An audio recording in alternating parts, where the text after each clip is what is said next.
All right. Hi, everyone, and welcome to the Small Town Music Podcast. I'm Laura, and I'm here with Katie, and this is part two of our Let's Talk About Work-Life Balance. As music teachers, we have a lot of commitments, and those don't always play well with our commitments outside of school. So, we're going to talk with you a little bit about the things that we have going on and how we balance it all and how we manage a little bit of self-care amidst all the craziness. So we'll just dive right in. So, Katie, what is a kind of a typical day for you? What are a lot of all your school commitments that you are responsible for? So a typical day, I try to get to school between 7:15 and 7:30, just so I feel like I'm ready for the day. Like I have plenty of time to plan.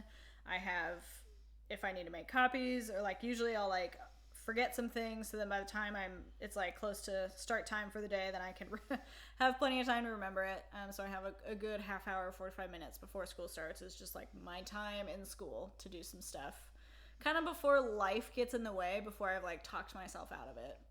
And then we have advisory homeroom period from 8:10 to 8:40, and I actually have what's called 0-hour band, which means that it's band class for kids that couldn't fit it in their daily schedule because they just have too many other classes, but they still want to be involved in band. So I have about 10 kids in 0-hour band this year, which is the most I've ever had, and it's very interesting, which I'll talk about. So they have about half an hour in class that we are able to practice music. They have club meetings and they're doing homework and life happens. So like we don't practice every day, but we do, try to like make sure we get together to practice our music. And then the next class I have is called STEAM, Science, Technology, Engineering, Arts, Math. If you don't know what that is, it's the new hot thing that everyone's, all worked up about. We want to teach kids STEAM. I think it's really important and it's really cool, and I've come to enjoy it. That's a 12-week rotation class, so every 12 weeks I get a new crop of kids. Laura talked about her vocal music rotation class, so it's kind of the same thing, which is really nice because then every 12 weeks I just repeat the same thing. And we do I do a lot of project-based learning. We use the makerspace at our school, which has like 3D printers and laser cutters and wood shop and a t-shirt press, like all these really cool things that we can incorporate. So like one of my first rotation that I had this year, we did a playground equipment piece, PVC pipe marimba. So kind of think like blue band group, but like on a larger scale for elementary kids to be able to just play around with. And that was really fun. Then my second class I see is 5th grade general music. On Mondays, I see preschool music for about 25 minutes, which is really fun.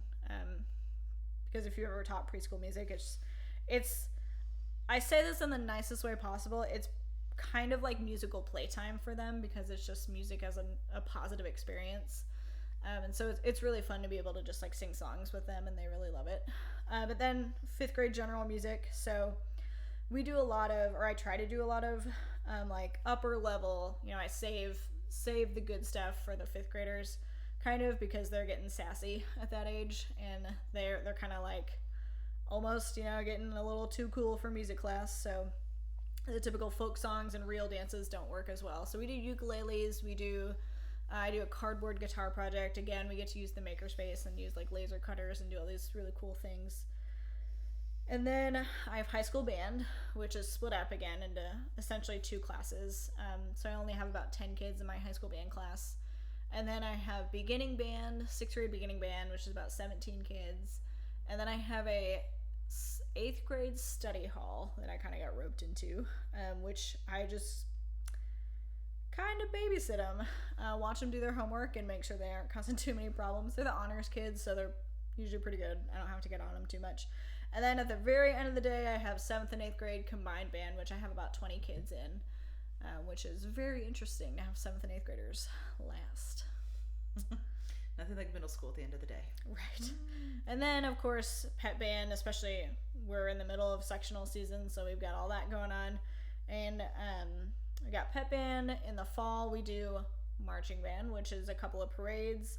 I play in the pit for the musical. It's kind of turned into an adult group.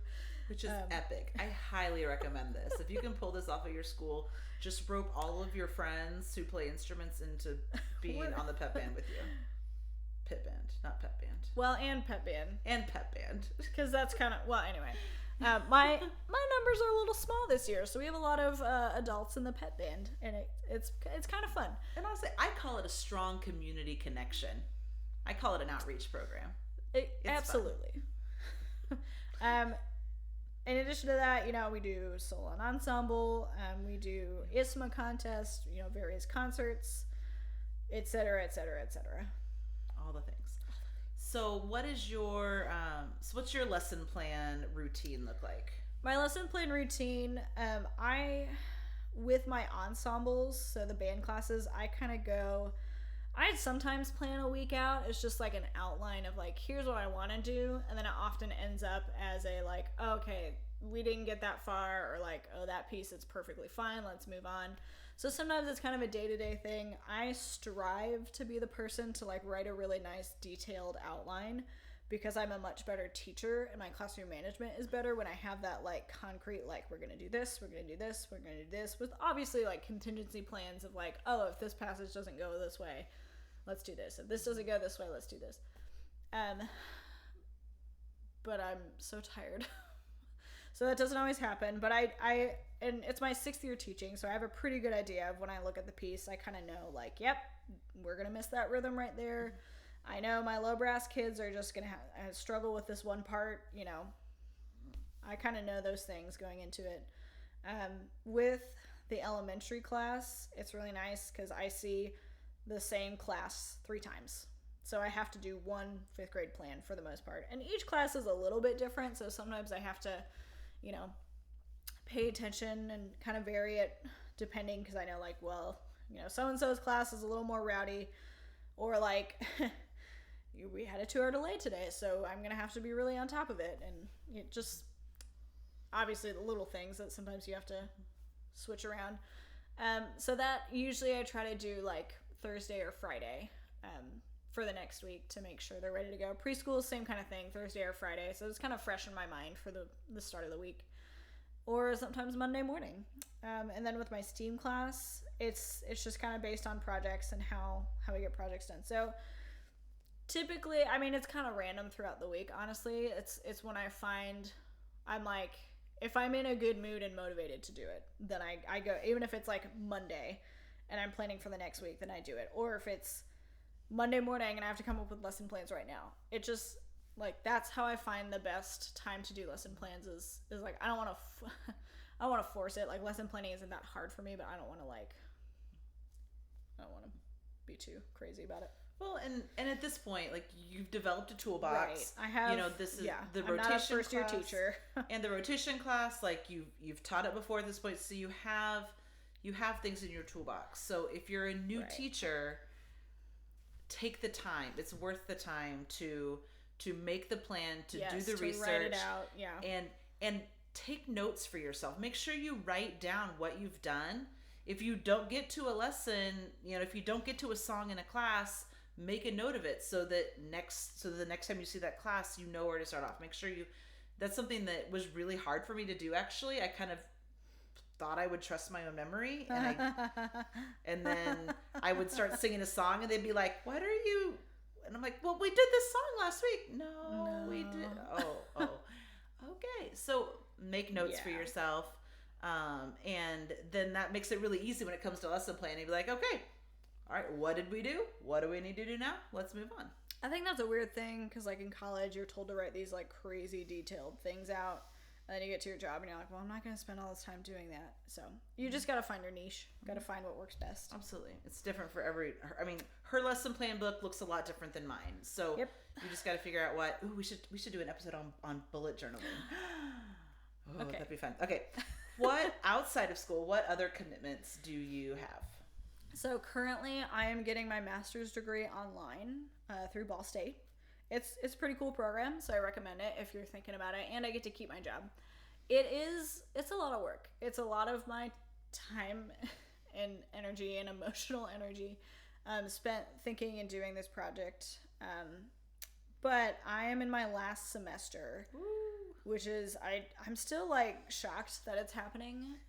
I did start my master's like at the very start of the pandemic, so just kind of an interesting, funny thing. I don't know, but so that takes up a lot of time, and that has become kind of a glass ball for me at this point. So last episode we talked about the rubber versus the glass ball. So for me, that's kind of a glass ball.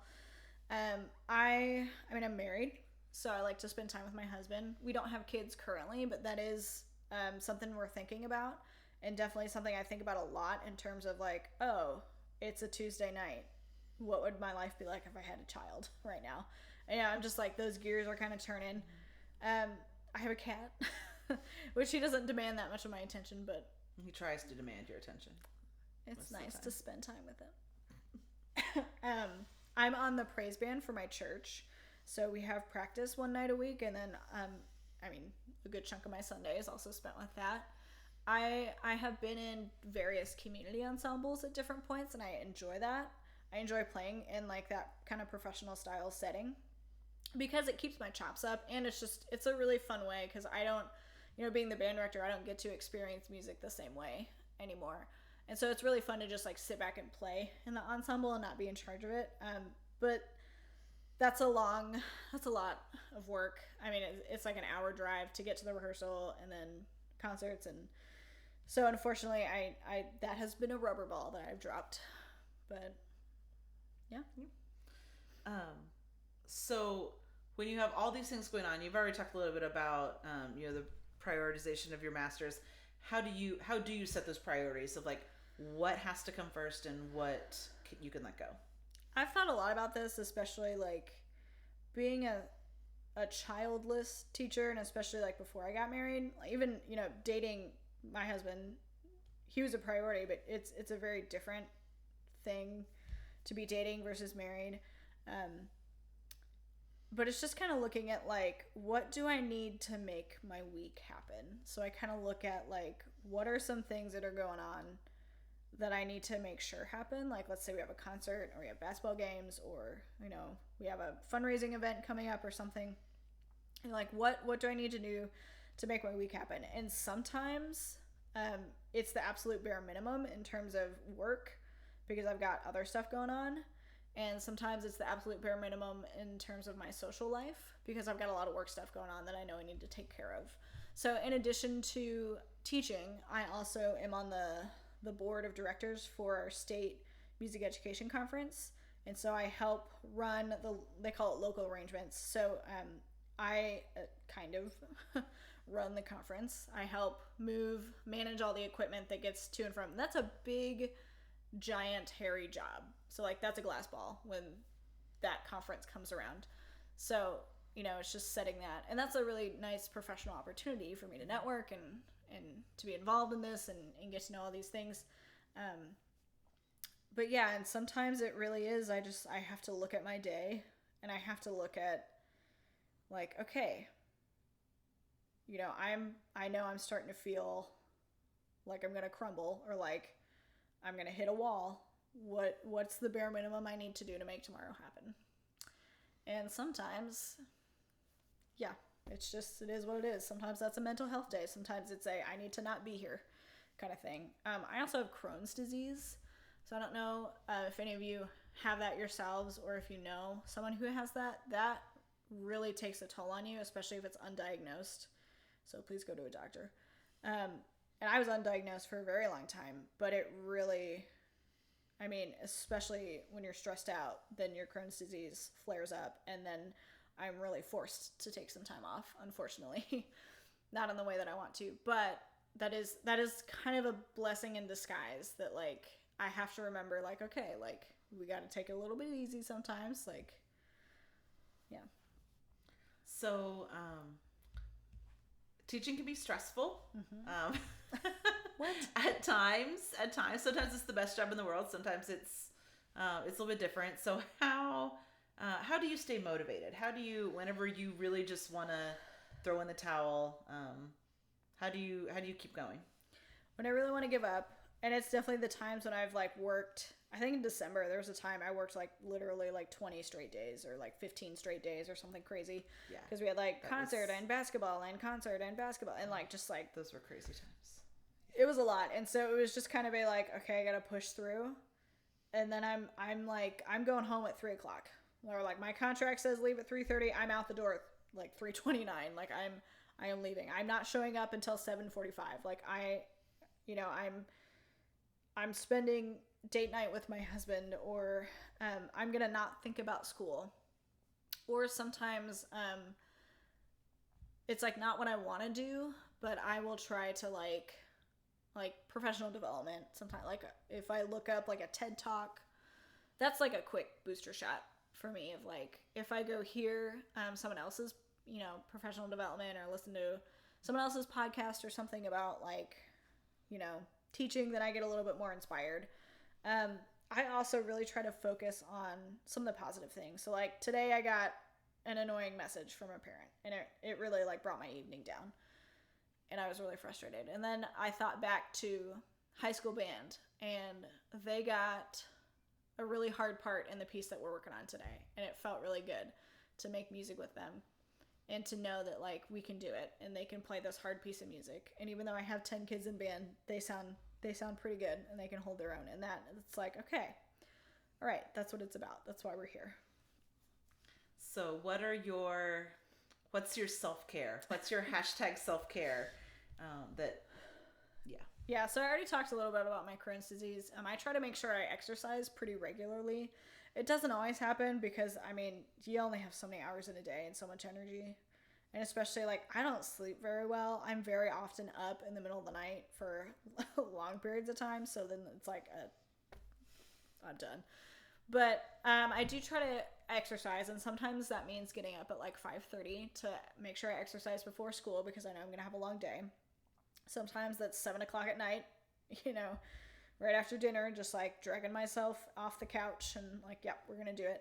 I try to take bubble baths, which I feel like is a very stereotypical like self-care, take a bubble bath. But it really it is a nice moment because I have the bubbles, I have a face mask, like I do some skincare stuff, like I have my book, and I try to like put the phone away, like turn the TV off, like turn off the noise and just like soak and almost like meditate a little bit.